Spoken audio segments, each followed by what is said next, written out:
sun is shining, not a cloud in the sky. What a beautiful day. The birds are singing and so am I. What a beautiful day. I'd like to keep this moment for the rest of my life, but I know there'll always be a little toil and strife. What a beautiful day, such a beautiful day. Hi there, knitters. Vivian here from the Guilty Knitter, and here I'm in Montreal, Canada, and I can be found on Instagram as Guilty Knitter and on Ravelry as the Guilty Knitter. And welcome to all you returning viewers. I really appreciate you coming back, and to any new viewers, and especially to a couple of new subscribers that I have just noticed recently. That's kind of nice. Welcome. And I just, in case you were wondering why things look a little different than usual, I'm using my iPad instead of my camera just for this intro because I'm kind of pressed for time. I did most of the episode on Wednesday, and the beginning of the episode was not so great, so I decided to redo it, and so I'm just going to do it right onto my iPad, which is where I do all my editing. So if it looks a little different, that's why. Yeah, tomorrow I'm leaving for a tour of South America, Mexico, and Chicago. Strange mix of places, but a few places in South America and Mexico and Chicago. For some reason, we're doing a big loop or whatever. Not really a loop, but yeah, I guess it's a loop because I'm starting here and I'm ending here, so that's a loop. But yeah, so I'm not really keen on touring anymore. I think I'm getting too old for this. This may well be my last tour, or my second to last tour, because I intend to retire in a couple of years, and there will only be, usually we only have one tour per year, per season. So yeah, I'm not looking forward to it that much, but I'm trying to look at the bright side. You know, somebody else will be cleaning my room and making my bed, so there's that. I suppose there's that. And I'll be able to do some knitting on my downtime. And of course, it's always an important factor, you know, what I intend to bring on the tour in terms of knitting. I can't bring too many things, so we'll see on a couple of projects maybe, but nothing too enormous. So today's episode, I'd like to talk mostly about the knit along that I'm hosting on the Ravelry page associated with this podcast. So just go under Ravelry and find. I'll put a link in the description, but you can always find me as the Guilty Knitter, and the Guilty Knitter podcast has a page, so they should be able to find me.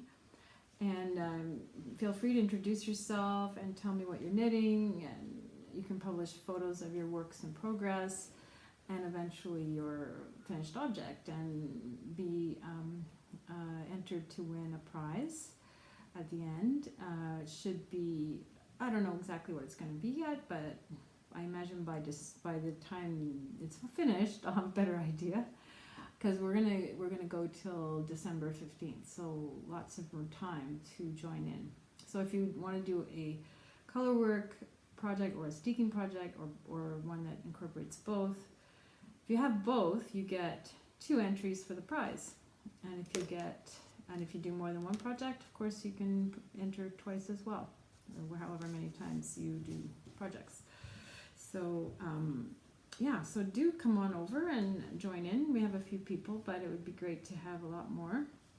And yeah, so that's it. I had to like I said, I had to redo this intro, and but I am going to talk about my FO, which is kind of a second time FO, because finished object, that is, because I knitted it 2 year ago as a pullover, and now I've gone and steeked it, so now it's a cardigan, and I'm quite happy with the way it worked out. And as you'll see, I put a little tutorial in the middle about the steeking process that I did. So that maybe you may find that helpful if you have never done any steeking. There are tons of other tutorials on YouTube as well, so feel free to browse those when you're looking for help for tutorials, for steeking, I mean. Yeah, so, and I'm also going to talk about a new project that I just cast on, which is called the Opteka by ISABELL Kraemer. And that's for my daughter Erica for Christmas, so that I will definitely be bringing with me on tour, so I can make some serious progress on it. I want to really get it done by the time she gets here, which is actually right around December 15th, so that's perfect timing. And yeah, and there's a couple more things to talk about, but that'll be the bulk of what I have to share with you today. Grab your knitting and let's dig in now. Happy knitting and enjoy the episode. Bye. Today I'm going to focus on telling you about the Steeking and Colorwork knit along that I'm hosting on the Guilty Knitter page on Ravelry. So if you'd like to join in, it's definitely not too late because I'm going to run it till December 15th. So anytime in there you want to join in, you can post your FO on the page, and you can be in the draw because I'm going to have a prize. Not quite sure what it's going to be yet, but it'll probably be yarn. Probably. I'll probably just go and get something at ISABELL and then give it away. So it'll be something nice. As we get closer to the deadline, I'll give it more thought. So I want to talk to you about my I've already started work on my projects for the knit along. One of which is I'm working on the Opteka, which is also going to be steeked and was originally supposed to be a pullover, but I'm going to make that into a cardigan for Erica. And yeah, so those are the things I'm mainly going to talk to you about. I also want to show you my little bit of progress on my Zweig, which is very slowly getting there. Very slowly, because I keep getting distracted, of course. I'm really into the Opteka, so I've done quite a bit. I'm really excited about that. At the moment, I don't know, you can't really see that well, but I'm wearing the Liesel top here. It's by, it's by Julie Weisenberger. And I'll just move that a little bit closer again. Yeah, it's by Julie Weisenberger of Coco Knits. It's the first one I did of hers and only the second one total. But it turned out really well. It's a great pattern. It's just a lot of stockinette. So be warned, it's a long tunic. But the shaping in here was it worked out really well. I like it a lot, and I used the same shaping for my vest that I kind of designed this year, and it is a nice shape. It just makes a really nice gradual round neck, which is nice. Okay, so if you want to find me on Instagram, I am at Guilty Knitter, and on Ravelry I'm the Guilty Knitter, all one word. And I also have a blog which I've been very poorly maintaining, but it's called The Tranquil Garden, Vivian's Tranquil Garden. So you can find that. There's a link in the description below. I always put a link to that, and also to my Ravelry page where all my projects are. So if anything that I'm talking about here, if you want to find out more, I try to keep up to date with my projects, and I have quite a few notes in most of them, so hopefully they'll be helpful if you want to check that out. What else have I got? So the only FO I have, and I'm going to have to pause this for a second. All right, so here I am wearing my Sunshine Coast, which I've turned from a pullover or jumper to a cardigan by steeking it. I'm quite happy with the way it turned out, although it looks a little frumpy on me right now. Maybe it's the angle, but yeah, I'm really happy with it. It's I just well, I'll explain to you a little bit more closer detail here.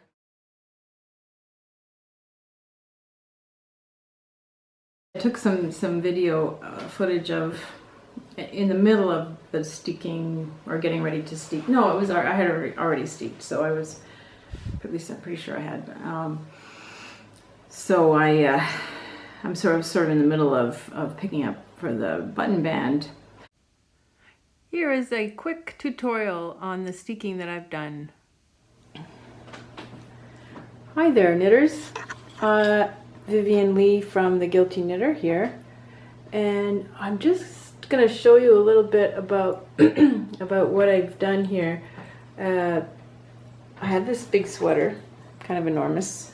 Here it is, and it's always been a bit too big for me. Yeah, it was one of my early endeavors, and it didn't really turn out to fit me. I've been wearing it, and it's been fine, but I kind of thought, it occurred to me it would work quite nicely as a cardigan. It's the Sunshine Coast sweater by Heidi Kraemer, which is a lovely pattern. Yeah, I like the detail along here, along the sides here. Yeah, there's a lot of nice little details. It's a pretty straightforward knit, but it just was way too wide at the top. And just too big all around. So what I decided to do was to steek it, which I did. And you can see that I actually, what do you call it? I put down I sewed to kind of make sure that I sewed here, so by hand, to make sure that the stitches don't come undone. And there's a word for that, but now I can't remember what it is. So anyway, I did that by hand because I don't have a sewing machine. But I used a fairly thin sock yarn, so it has some nylon in it, but it was, you know, thin enough that I thought it wouldn't add any bulk, or very little. So yeah, I did a back stitch along there. I did a better job on this side, where I was really particular about going just only forward 2 stitches and back 1, and I think that's, hopefully the other side will stay, but anyway, this side I think will definitely be okay. And I already picked up, okay, you can see up here, I already picked up the stitches for the button band, and I took out about 1 inch or a little more. I cut out a bit of the middle because, as you can see, oops, I knew it was going to be too big, even so I decided to cut a little bit of the middle out while I was at it. So I didn't just steek, I made it smaller. I just hope I didn't make it too small. Okay, excuse my camera work, but I don't have the proper setup for this exactly. So it's a one-handed job here.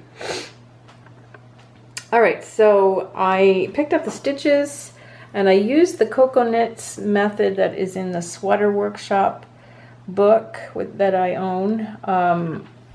And it works very well, I have to say, picking up the stitches along here. What you do is, oops, I'm not even in the viewfinder. Sorry. Let's try that again. Anyway, you pick up one side of a stitch, and I'm not going to show you the whole thing, but pick up one side of each like one leg of each stitch. 3 out of 4 of the stitches as you go along here. Once you've picked them all up, then you knit them and continue the pattern. And it did work out pretty well. I think it looks very neat. There's no holes that I can see. And I'm just going to carry on with that. And now I have to decide whether to do a ribbing or to do garter stitch. And then along the upper part here, I'm going to pick up some stitches as well and do a little ribbing, I think. I haven't quite decided on that, but I'm going to do something to make that a little bit tighter, you know. Anyway, we're going to see. Maybe I'll leave it the way it is. Maybe I won't. Once I've done the button band, I'll try it on, and we'll see how it goes from there. Originally, here we go. Originally, this sweater had no ribbing up here. It had just kind of a gently rolling neck. It had these little eyelets, holes here, which are still there, and a sort of raglan thing here, which is kind of interesting. This is a nice detail in this sweater, and I really recommend this pattern. That panel that creates the raglan increase and decrease goes all the way down the sweater, and then you have more little eyelet holes all the way down. And so it was this basically otherwise a plain sweater, and it was way too big for me, and I wore it at home and stuff, but I didn't really wear it out that much because it just was too baggy, and the neckline would like kind of fall off my shoulders. And so when I got the idea to do a Steeking color work or color work knit along, I thought, well, this is the perfect opportunity to do something with this sweater, because I really have I've thought about it for a long time, the idea that I could just cut it.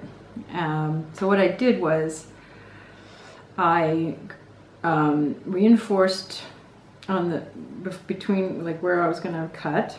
I reinforced this by hand. Just did a back stitch all the way down, and that was really not hard. I'm pretty sure I got into all the stitches. I mean, it's not the most beautiful back stitching I've ever seen, but I think it works, hopefully. We'll see. Time will tell. So far it hasn't started to unravel past that point. And yeah, so I did that by hand because I don't have a sewing machine, but you could totally just run a sewing machine down. You just need to really know where I put like kind of a running stitch so that I had something to guide me when I was knitting. And you definitely would be good to have that for if you were doing it by machine. It's a little easier by hand because you can kind of, you're not going as fast, right? So it's a little bit easier to be careful. Yeah, and then once I'd done the steeking, I then picked up the stitches along here to create the button band. I just decided on a spot, like a run of stitches to pick up, and I did that, picked that up all the way, up. And I did it the way that the coconuts method recommends, and that it really does make a nice seam. It's very neat, and I would recommend you check that out. Picking up stitches for a button band. I think you can probably find it on YouTube, I would think. If I can find it, I will put it, if it is there. I mean, I'm not sure if it's just something you have to pay for, but if it's not, because I have the book, I have the coconut sweater book, so I don't, so I had it, but I'm pretty sure there's a video out there, hopefully. Anyway, so I did that. I made the button band. I did that, and then one side, of course, I made the buttonholes. I mean, these buttonholes are a little bit messy, I have to say. I don't know, there's probably a better way to do it, but I don't know. But anyway, they seem to work.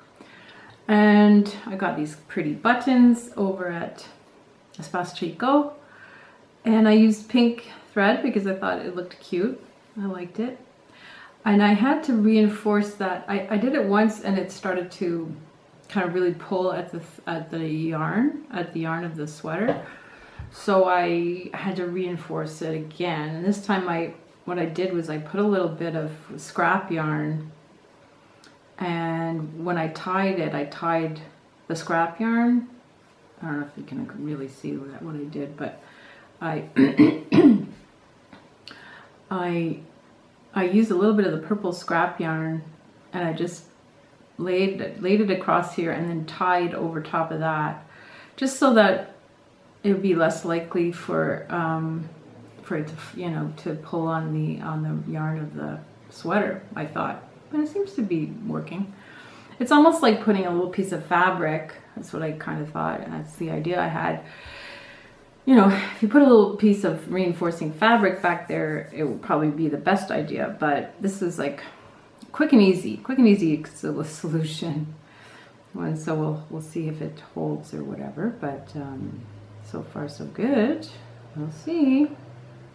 Anyway, I figured that if it doesn't hold, I mean, I can always do it again. But so far so good.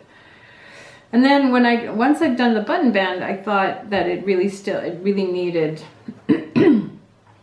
some ribbing around the neck, because it didn't match as well, but also because the neck was still kind of too big. So this kind of drew it in, and it fits much better now. Yeah, I have to say, I'm very happy with it. So, I also took about 2 inches of this out when I steeped it. I made sure to take out, almost probably 2 inches of the fabric, of the knitted fabric, so that it would fit me better, because it was really too big. So there you go. That's what I did, and I'm very pleased. So that's that. You see how it really just fits so much better now. And even when it's undone, it's kind of drapes open a little bit, but it's okay. It doesn't fall off. So I encourage you to give it a try if you've got a sweater like that, that maybe didn't turn out to fit you quite as well as you'd hoped. This is a solution, a possible solution. So, and it's not nearly as scary as it sounds. It's kind of fun, actually. Okay, so that's that. That's number 1. And what else have I got for you? Well, I'll show you the Opteka. Was I in the middle of telling you where to? Oh yeah, I was. Listen, I wanted to say welcome. I forgot to say this part. Welcome to everybody who's listening today or watching today. Hopefully you have your knitting. You're trying to get some knitting done while you listen to me babble on. Welcome to any new viewers, and especially to new subscribers, who I have a couple recently, and I thought, wow, that's nice. So welcome. And also to any old returning viewers, I really appreciate that you are coming back to see me again. Hopefully I'll have another episode after I get back from my tour, if I have something to show. I don't know how much time I'll have to knit, but I'm definitely bringing some knitting, so we'll see. So one of the things I am working on, the main thing right now, is this Opteka sweater, which I will show you. Do I have it? Yes, I do, but I'll insert a picture.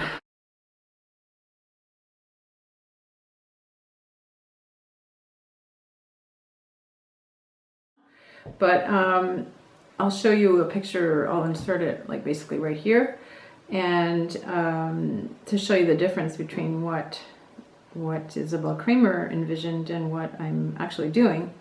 So I'm knitting it from the top down, which is how the pattern says to do it. And but instead of having it plain, I added these 2 panels of cable plus the Steeking panel, which is a bit hard to tell in this light, in this dark fabric too. Hopefully you can see it. So there's 2 panels of cable, and then in the middle, that's the Steeking panel. That's where I'm going to cut. And so that's 10 stitches, one purl, 8 stocking, 8, 1 purl, 8 knit, and another purl. That's my whole Steeking panel. And then I just took the cable pattern from the bottom of the sweater, because there's a panel you'll see in the picture that goes around the whole sweater, and I thought, well, that would look nice just coming up the sides of the opening for the cardigan, and plus it gives me something to do that's, you know, not just stockinette. So I'm kind of enjoying it. They're just really simple little cables that are knit through the back loop. As you can see, they're quite defined, and they're small. They're just little I guess they're are they 1x1 cables? 2x2 cables? I don't know what you call them, but anyway, they're small. And I tried to do it without a cable needle, but with knitting through the back loop, I find it's a bit tricky to do it without a cable needle. It just comes out looking nicer if I use the cable needle. I have figured out how to do it otherwise, but it's just not as nice looking. So that's what I'm doing. Otherwise, I'm going by the pattern. The neck, the ribbing is also knitting through the back loop, so like a twisted rib, and there's also a twist in the raglan shaping. There's a line of twisted knitted stitches along the raglan increases. So that's kind of cool. I really like the way that looks. I mean, there's some people like the Coco Knits method. Her idea is to sort of minimize the look of the raglan so that it almost looks seamless. But then there are other people who prefer to draw your attention to it as a design detail, and I think my preference is for the latter, although they both have their, you know, I can see why you'd want to do it the other way as well. And that's how my little Lizzie sweater is like kind of minimalist raglan increases. I mean, you can't really hide them completely, but all right. So what are my challenges so far? Well, I did the I did the swatch, and I used the exact same yarn, only in a gray that I happen to have scrap yarn, you know, some left over.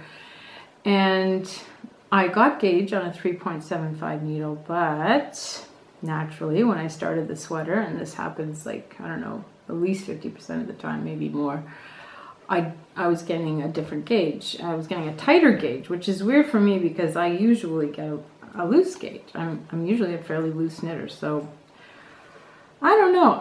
Maybe I'm wrong that I'm a loose knitter. Maybe I'm actually not. Maybe it just depends on who is creating the design. Because if they were a loose knitter or a tight knitter, looser or tighter than what I am, then I'm going to have this impression that I'm one or the other. And for maybe a lot of people are tighter knitters than me, but maybe Isabelle Kraemer is not one of them. I don't know. So yeah, I ended up switching to a 4mm needle, and now I'm getting gauge. So I'm hoping that the first part, it's not going to matter too much, that it's going to be a little bit tighter at the very top, and then it gets looser. Hopefully it'll be fine. I tried it on myself, and it seemed to be okay. So. And Erica is about my size. She's a little bit smaller. I mean, I'm just heavier than she is, but I mean, in terms of construction, we're pretty close. Yeah.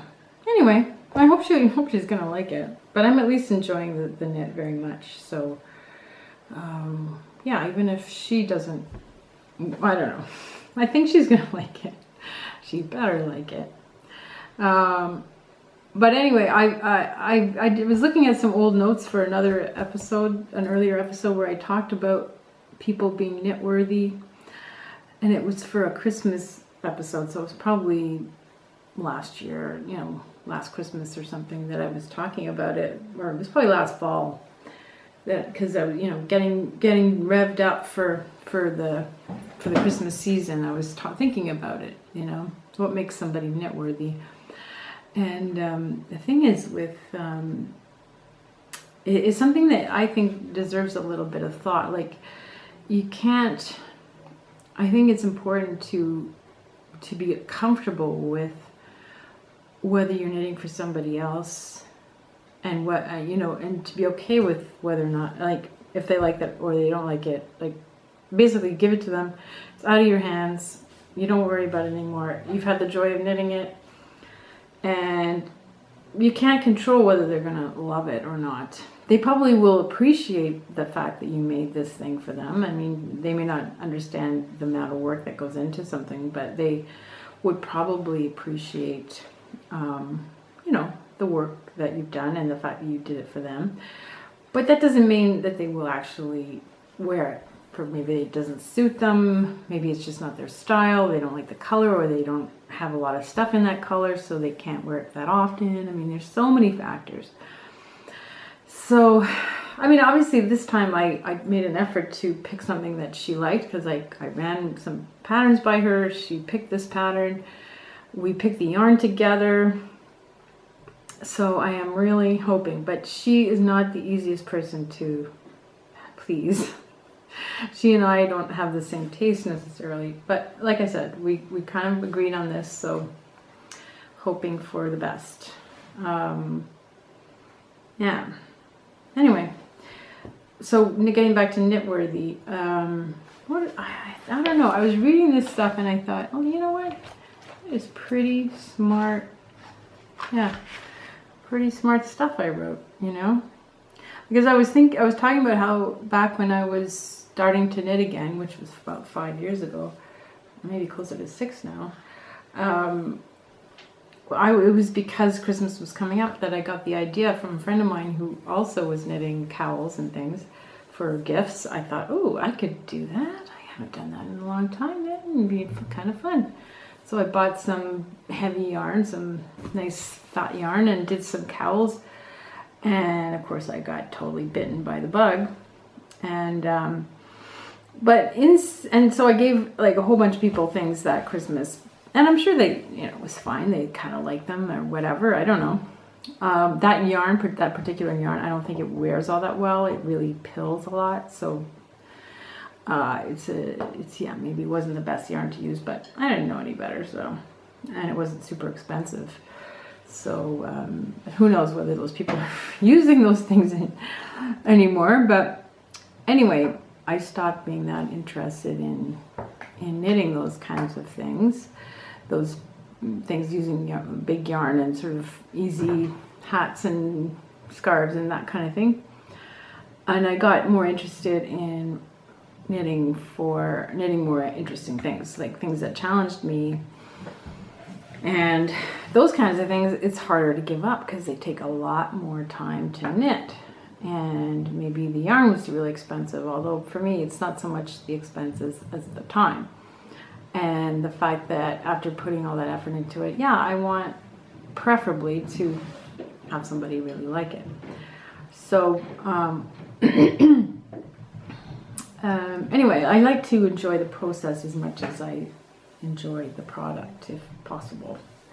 Some things, you know, some things are really knit because you want to do that knitting, and yeah, once it's done, maybe, you know, you don't mind giving it away, kind of thing. But then you've learned what you had to learn for that that project. But other things, I just want to keep them because I've put that effort into it, and it's almost like an act of self-love. You know, it's a hobby for oneself, and so I think if you want to give something away, I think it's fine, but I don't think you should feel obligated. Maybe to some people it seems selfish to only knit for yourself, but I think that it's your hobby, right? You're doing it for the fun of it and because you love it, not because you're giving stuff away, you know? People are always asking me, oh, you think maybe you could make something like that for me? And I'm like, well, no, I don't think so. Probably not. Because, yeah, I'm busy knitting these things for myself. Because I'm on a big learning curve, you know. I want to learn as much as I can about the process of all the things you can learn about knitting, which seems to be endless, really. I don't see getting bored of it anytime soon. So many things you can knit. And so many techniques to learn. So yeah, that's it, I guess, really. With this Steeking, this Opteka sweater, my plan here, because Erica doesn't want to necessarily have buttons, but the jury is still out about what I'm going to do with this part. So after I steek it, there's one technique where you make a sort of facing, like a flap in a different yarn, and that kind of reinforces the edge. And I might not need anything further, but depending on how that looks, I might end up adding the button band, which would just make it, and also depending on how it fits Erica, like if she needs a little bit more coverage, especially since it's not going to be, yeah, I don't know, I'm not sure how it's going to be. But anyway, if she needs a bit more coverage, I figured, well, I'll do the button bands and just not put buttons, you know. And then she'll have that option. So we'll see. As we go along, it'll hopefully all become more clear. I'm almost at the point where I'm going to separate for the sleeves. So that's pretty exciting. I only have 2 more rows, and then I can separate, and that'll be, oh, can't wait. I can't believe I've done this so quickly, actually.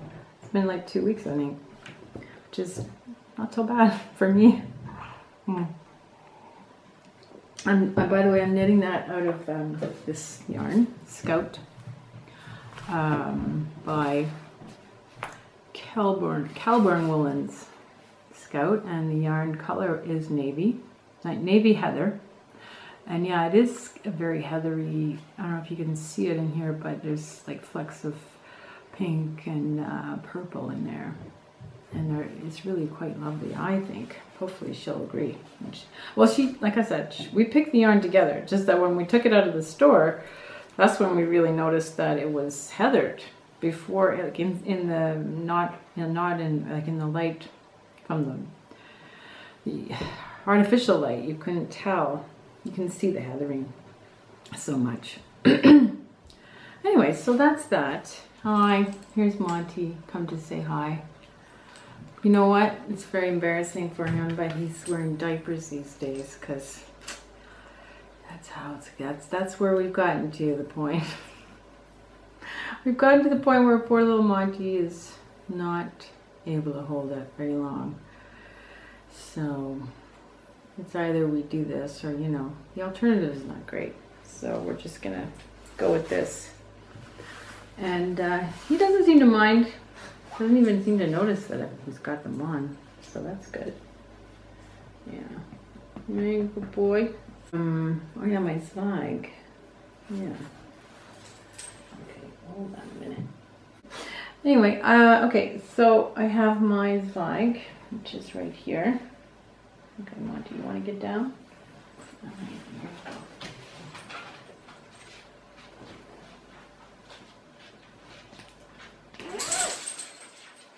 And the thing with my Zweig is that it's coming along quite nicely. Yeah, it looks pretty good. I did the back, I decided to do a split hem, mostly because I'm,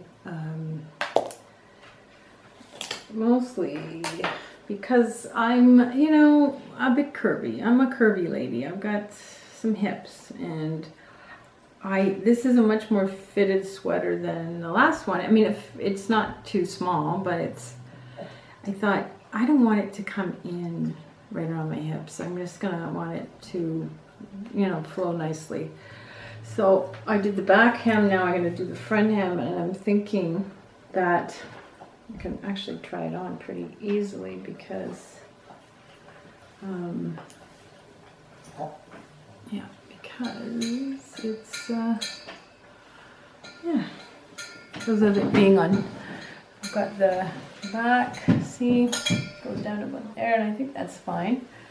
And this one, because of my, you know, enormous boobs, no, my poitrine, as they say in French, yeah, because of that, I might need to do a little more of this plain stock or the stockinette before I switch to the, although maybe not, it looks totally fine like this. Anyway, the other problem with this is the neck, which, as I said before, is a little bit funny. I don't know, probably not so bad, but it'll be nice when it's done, eh? Finally. I think I've had this on the needles for kind of like way too long, like really a long time. But I'm really, I do love it and I can't wait to wear it. It's gonna be great. Anyway, so that's that. Just have to figure out those details and then I'll be done the body and then I can move on to the sleeves. Quite frankly, I can't bring 2 sweaters with me on tour. That's just way too many things. Too bulky. What? The lighting in here is just not very good. I apologize for that. So I think I will concentrate on my Opteka. So I'll bring the Opteka, but not the Zweig. And maybe I'll bring a pair of socks. I mean, I do have a pair of socks on the needles that I could just finish while we were away, which would be great. Get that done.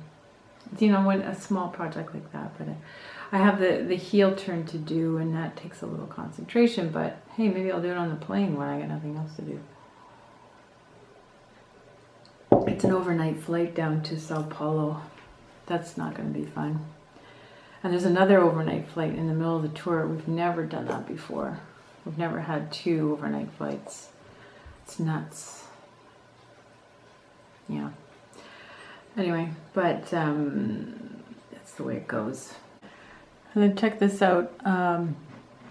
We bought a bunch of tomatoes, so we're going to be doing salsa, and so that's what's behind the camera.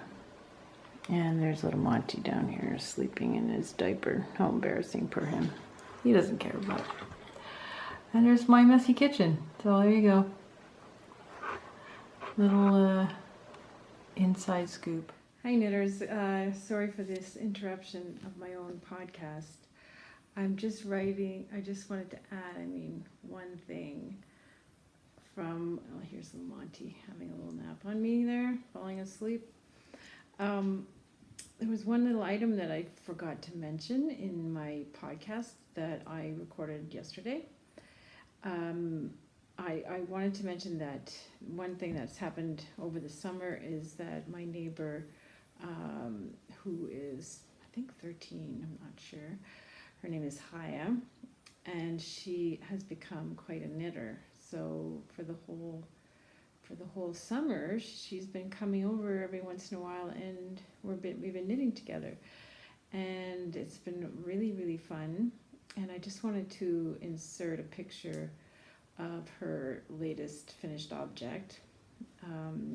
I think it's her latest, unless she's been knitting just lately, because I haven't seen her much since she started school back in September. But yeah, so I'm going to insert a picture here.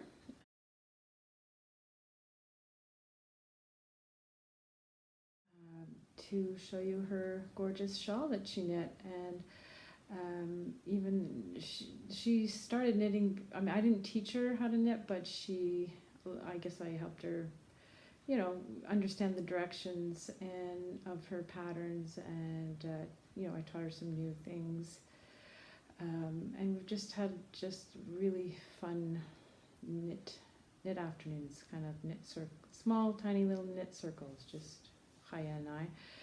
And I'm not sure if she's going to be watching this, but I thought I would send her a shout out to her and her beautiful family, who are great neighbors of mine. Anyway, so that's it, and I hope you have a glorious day, and happy knitting. Bye. All right, here we are back again. I had to empty my memory card. What else is new? Okay, so I have a couple of things that I am thinking of making in the future. So I said the color workmans, which I'll show you some other time, but I also want to make this gorgeous sweater, the Garden Gate sweater. at Espace Tricot, they have a sample of it knit up in darker pink than that, but with black as the sort of scroll work and the color work. And I really liked it like that. I like it better than with white. Anyway, it's by Jean, oh sorry, what's her name? Her name is Jen Steingass. She's quite a prolific color work designer. I believe she's Canadian, if I'm not mistaken. I could be wrong. And what else? Oh, I got this because it was free. So Caitlin Hunter was giving this away for free for a little bit. It's called Ghost Horses. I'm not sure I'm that crazy about it, but I thought I would, why not, you know. And here's another color work sweater that I've been thinking about making, and that's by Stephanie Earp. Yeah, so that's called Baccarat. And I think that would be fun. It's really a fun looking color work, I think. And you know, I thought maybe I should try making a turtleneck. I'm not 100% sure it's a style that suits me, but maybe I should give it a try, because in the winter it might be really nice to have, you know. So those are a couple things on my radar right now. So I'm getting down to the end. Oh, I want to show you this lovely and extravagant purchase that I did recently. I bought this bag at Espace Tricot, and I don't even know who made it, which is terrible. I wonder if it has does it have a some kind of a I don't have the name of the maker in this on here anywhere, which is kind of strange. Can't seem to find it anywhere. Anyway, if you see it, you'll see it on their website. It's a lovely bag. It's a knapsack with leather reinforced canvas straps and lots of room for your knitting and for your laptop or iPad in my case, and spots for pens and whatnot, or needles. And it was a bit extravagant of me, but I guess I was feeling sorry for myself, so I bought it. And I'm going to use it on the tour. It's going to be my carry-on bag. And it came with this extra project bag, which I think is a really nice one. And so I'm not sure how I'm going to use this. I might use it actually as an insert into this bag, and just to carry various sundry things. I don't know. We're going to see. But I'm really liking it, and it turns out it goes quite nicely with my bright green coat, which I bring everywhere. I always end up going on tour in the spring and fall, and that's when I wear that coat. So, everybody can then find me. That's what I find. People are like, oh, I just have to look around for the group. I just find your coat, and people can find me very easily. All right, well, I haven't been really talking to you about, you know, podcasts, which is kind of something I meant to add to each episode, was like my podcast recommendations. And I could also mention books that I've read. I recently read Manhattan Beach by Jennifer Egan. I highly recommend it. Very entertaining read. It's about it's about New York in the Second World War, and the main character is a woman who, because of the shortage of men in New York in the 40s, she ends up becoming a diver. Anyway, it's a murder mystery, as well as, well, not really a murder mystery, but a mystery, as well as being just an entertaining read about the time and place, and lots of interesting personages. So yeah, I read that, and I can recommend, I've been watching little bits and pieces of Say It Loud, which is a PBS online, or what do they call it? A CBS, not CBS, PBS show that they put on YouTube, and it's about Black culture, and I'm really enjoying it. So there's these two people that are quite humorous, and they are a lot of fun, and it's very informative. So if you want to learn a bit more about Black culture, I definitely recommend it. And yeah, so that's really, I mean, I always just listen to the same podcast. So I mean, the Happier podcast and the Happier in Hollywood podcast. Yeah, that's about it. So that's it. I'm going to call it a day because I am really finding myself very tired today. I think I'm going to need a big nap. So I'll just leave you with that. And I do hope that if you enjoyed this podcast, you'll press like and do subscribe. And if, like I said, if you want to find me on Instagram, I am at Guilty Knitter. On Ravelry, I'm the Guilty Knitter. And yeah, those are the places where you can find me. And do sign up for the knit along. Go over to my Ravelry page, the Guilty Knitter podcast Ravelry page, and introduce yourself and tell me what you're going to knit. Okay? And then put up your FOs. Win a prize. Okay? Do it. It'll be fun. Alright, take it easy. Happy knitting.